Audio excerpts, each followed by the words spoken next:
I don't really like to hear the word waste when we're speaking about food. And I think every consumer has the same feeling about this.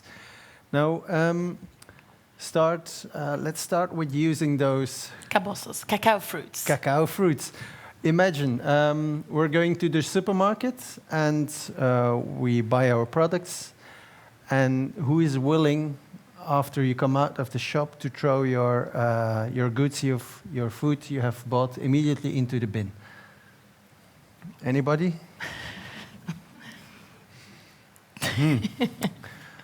All right. Well, it seems that 1/3 of the room will do this immediately, or this is what is happening. Statistically speaking, 1/3, 30% of all our food we buy is just spoiled and thrown away into the bin, which means that 1/3 of the room comes out of the supermarket and you can just throw your food away. This means as well that we're throwing away all the resources we have used to grow this food, to make this food. The land, the water, the fertilizers. It's a huge loss. This means as well that with this 30% we throw away, we could feed 30% more people. Or it means as well that if we have an efficient food system, that we can produce the same food we need with 30% less resources, which means that we have 30% resources spare, more land, water, fertilizers, energy we're not using. The resources and the energy lost with food waste, globally speaking, if food waste would be a country, it would be globally the 3rd biggest CO2 emitter in the world after China and United States. Means all the emissions made by the production, the transport, and the rotting of spoiled food on landfills would be considered at a huge emission of CO2. Now, we speak about food waste and the spoilage, but if we look at the food production system, it's not only food waste we're throwing away. In Europe, millions of tons of side streams are produced in the food production chain. We're speaking about vegetable peels, brewer spent grain, residues from the dairy and the meat production. And all these side streams, we don't call it waste, all these side streams contain a lot of valuable ingredients. We're speaking about micronutrients like proteins, fats, sugars, micronutrients as vitamins or functional ingredients. So we still have a lot of potential in these side streams which are there. That's why with Flanders Food, we're an innovation cluster in Flanders to support the Flemish food industry. We have taken action. And within Flanders Food, we develop a series of strategic roadmaps in which we aim to level up our Flemish food industry to become more sustainable, to become more circular. One of those roadmaps is the roadmap byproducts. The word saying itself, focusing on byproducts. The next 10 years, how can we innovate? How can we generate more value out of the byproducts for the Flemish food industry? We don't only do this on a Flemish level, we do this on a European level. Myself, I am the chairman of a European Smart Specialization Platform, which is called Ingredients for a Circular Economy. In this European platform, we take initiatives and we develop projects to stimulate the food industry to make investments and innovations to work on side streams.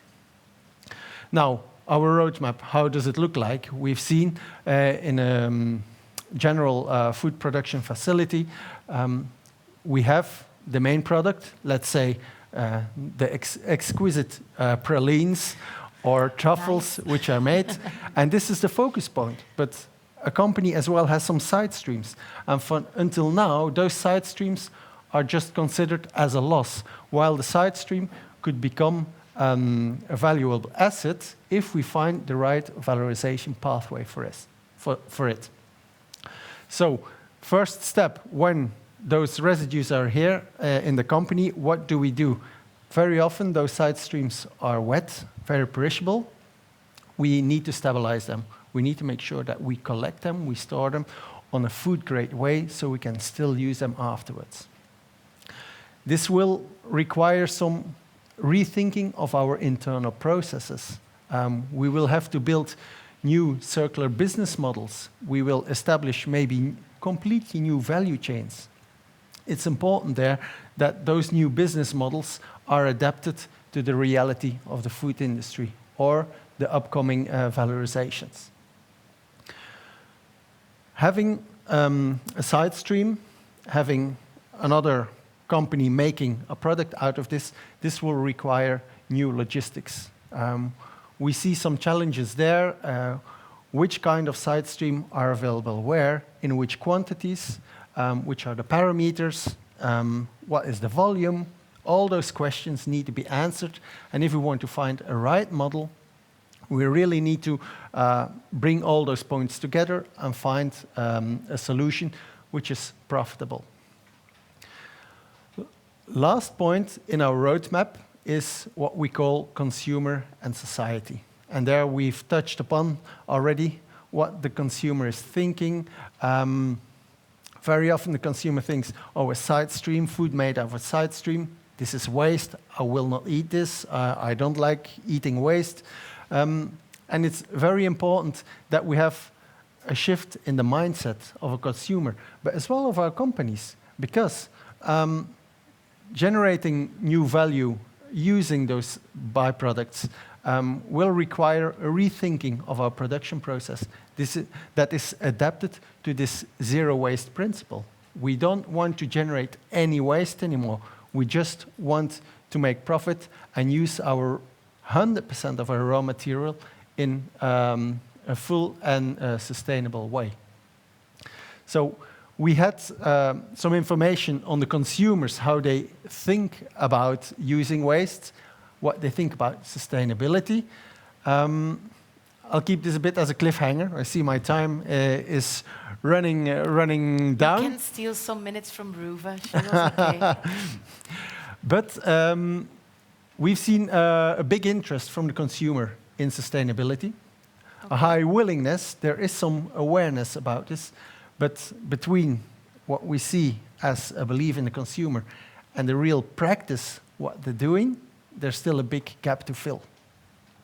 But for us, Flanders Food, we're really convinced that we should go to a zero waste future, a zero waste industry where all our raw materials are used up to 100%. And I would say for maybe if we can taste afterwards, I would say zero waste, great taste. No? Fantastic. Thank you very much.